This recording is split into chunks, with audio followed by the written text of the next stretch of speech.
భద్రాద్రి కొత్తగూడెం జిల్లా అశ్వారావుపేటకు చెందిన నిరుద్యోగ యువతీ యువకులకు కొబ్బరి వ్యర్థాలతో వస్తువుల తయారీపై శిక్షణ కార్యక్రమం ఏర్పాటు చేశారు. ఇక జయశంకర్ తెలంగాణ వ్యవసాయ విశ్వవిద్యాలయం, జాతీయ కొబ్బరి అభివృద్ధి బోర్డు సంయుక్తంగా హస్తకళలపై ఆసక్తి ఉన్న యువతీ యువకులు, నిరుద్యోగ మహిళలకు శిక్షణ కార్యక్రమం ఏర్పాటు చేశారు.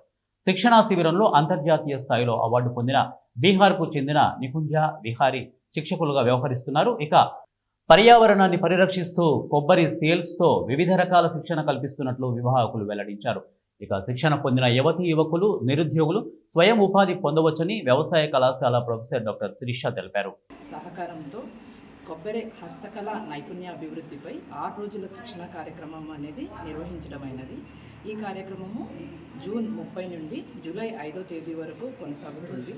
ఇందులో ముఖ్యంగా ఔత్సాహిక యువకులు, అలానే మహిళలు, నిరుద్యోగ మహిళలు ఎవరైతే ఆసక్తి కలవారో వారు కొబ్బరి నుండి మరియు కొబ్బరి చిప్పల నుండి, కొబ్బరి వ్యర్థాల నుండి కూడా వాటిని అనవసరంగా పాడేయకుండా వాటికి విలువ జోడించి, కొబ్బరి చిప్పలకు విలువ జోడించి వాటి నుండి అద్భుతమైన వస్తువుల్ని తయారు చేయడంపై ఈ యొక్క నైపుణ్య అభివృద్ధి కార్యక్రమంలో ముఖ్యంగా కొబ్బరి అభివృద్ధి బోర్డు వాళ్ళు నియమించినటువంటి శ్రీ నికుంజ్ గారు అని బీహార్ నుండి వచ్చినటువంటి మాస్టర్ ట్రైనర్తో ఈ 6 రోజుల పాటు శిక్షణ అనేది ఇవ్వడం జరుగుతుంది.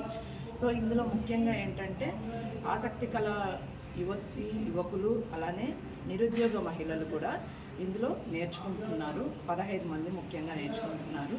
ఏంటంటే కొబ్బరి చిప్పల నుండి వాటిని ఎటువంటి వినూత్నమైన यहाँ पे कोकोनट बोर्ड के थ्रू ही हम आए हैं ट्रेनिंग देने के लिए। 1 से 1 सप्ताह का यहाँ पे ट्रेनिंग प्रोग्राम है। बच्चे लोग से आप पूछ सकते हैं किस तरह का प्रशिक्षण हो रहा है। प्रशिक्षण में मैं रद्दी सामान को जो वेस्ट है उसको मैं बेस्ट बनाता हूँ। अगर ये कोई नारियल 20 रुपये का है तो अगर कलाकार के अंदर हुनर है तो वो 200 रुपये का, 2000 का एक नारियल के सेल को बना सकता है, जिसको हम लोग यहाँ के भाषा में चेप्पा कहते हैं। उस नारियल फल और पानी से ज़्यादा कीमती चेप्पा का कीमत हम बनाते हैं। ये वैल्यू एडेड प्रोडक्ट है सर। इसका डिमांड पूरे दुनिया में है। नेशनल इंटरनेशनल फेयर में जाके भी बच्चे कमा सकते हैं और गवर्नमेंट के थ्रू इसमें जो है काफ़ी प्रमोशन मिलता है सर। हर जगह एक्सपो वगैरह